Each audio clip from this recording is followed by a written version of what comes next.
Hello guys, I'm at Manchester Piccadilly railway station today. Another beautiful day in terms of the weather. I'm heading out to Manchester Airport again, and this time instead of flying down to London Heathrow, I'm going to be taking an Easyjet over to Milan Malpensa this evening. When I get to Milan, I'm going to chill out there for a night, and I'm heading down to the Ligurian Coast for some great travel around there, looking at some beautiful villages and travelling on some interesting trains hopefully.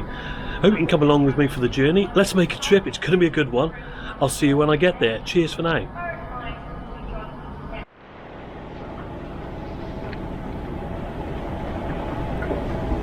And so I made my way, as per usual, from the station through the tunnel which is supposed to resemble the interior of an aircraft towards Terminal 1.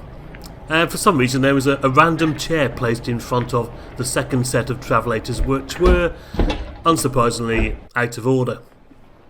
Again.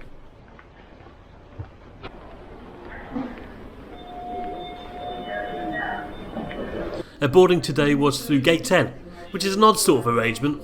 The passengers have to go down some stairs into this porter cabin type building, where the desks and the seating area are located. I would say it holds enough seats for approximately 25% of the flight, if that, and that's without social distancing, of course. There's no air conditioning. It truly is an awful gate, and one other reason for me to dislike Manchester Airport at the moment. Italian regulations required passengers to wear a face mask at the gate, as well as on the aircraft. If you didn't have one, Easyjet sent you back upstairs to the face mask vending machine, so be warned. So we were sat in the porter cabin for a bit, and a door opened and off we went. To be honest, I didn't really mind that, but it got us all out of the porter cabin in double quick time, so all good in my opinion. Anyway, our flight today was an Easyjet A320, Oscar Echo India Victor Tango, and it arrived at 1500 hours, resplendent in the usual orange and white, but also a green flash advertising Europe car. I quite like this additional colour. It stood out amongst the rest of the fleet parked at the gates this afternoon. It kind of gave it a bit of an Italian feel as well. It was almost the same colours as the flag, not quite, but you get what I mean.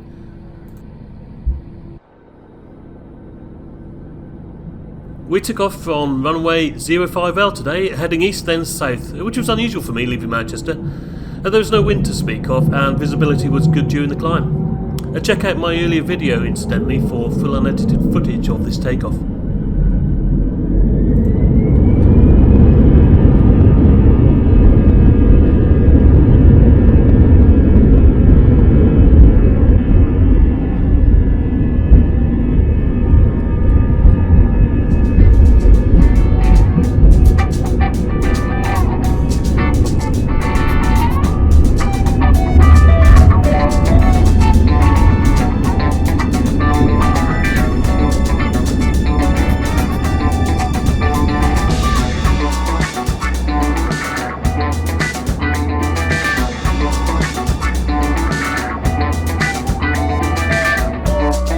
I was in seat 9F today, a window seat. I didn't pick it, but I was lucky enough to get it when I checked in at the airport.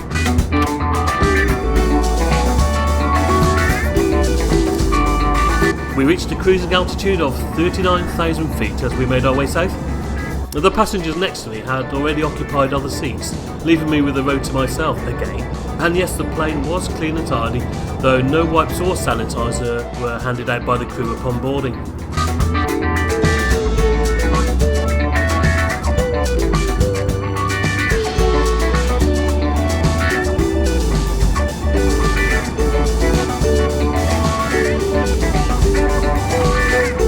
As you can see, the plane was nowhere near full today, probably about 35 to 40% at the most. I've said it before about Easyjet aircraft, and I'll say it again, the interior, in my opinion, is really comfortable, it's clean, the pitch is really good, the table is fairly standard, drops down, it pulls out and you push it back in again, spotlessly clean.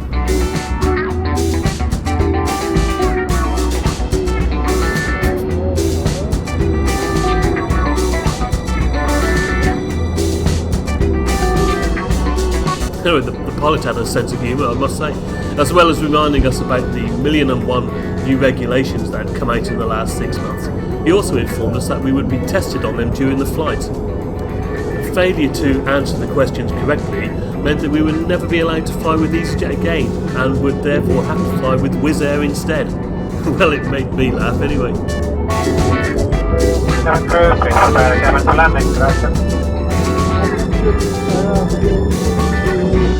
Our flight time today was approximately 2 hours, and following a very smooth flight through lots of cumulonimbus as we approached MXP, we landed safely, and it was time to take the long train ride into Milan.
Okay guys, that was Manchester to Milan Malpensa with EasyJet on one of their A320s. What can I say about EasyJet? I've flown with them 3 times now over the last 4 weeks, and they have been consistently good in terms of cleanliness, boarding and disembarkation procedures. I just want to say, for 20 quid, you can't really go wrong, can you? That's how much it's cost me to get down here. I'm going to have a couple of days now on the Ligurian Coast before flying back from Pisa to London Heathrow with BA. I hope you've enjoyed this video. Please, if you've enjoyed it, then subscribe. That would be really good. I would really appreciate it if you did, and leave any comments below if you've got anything to say about EasyJet or indeed any of my trips at all. Again, thank you very much for watching. It really means a lot. I appreciate it, and hopefully I will see you soon on another trip. Cheers for now.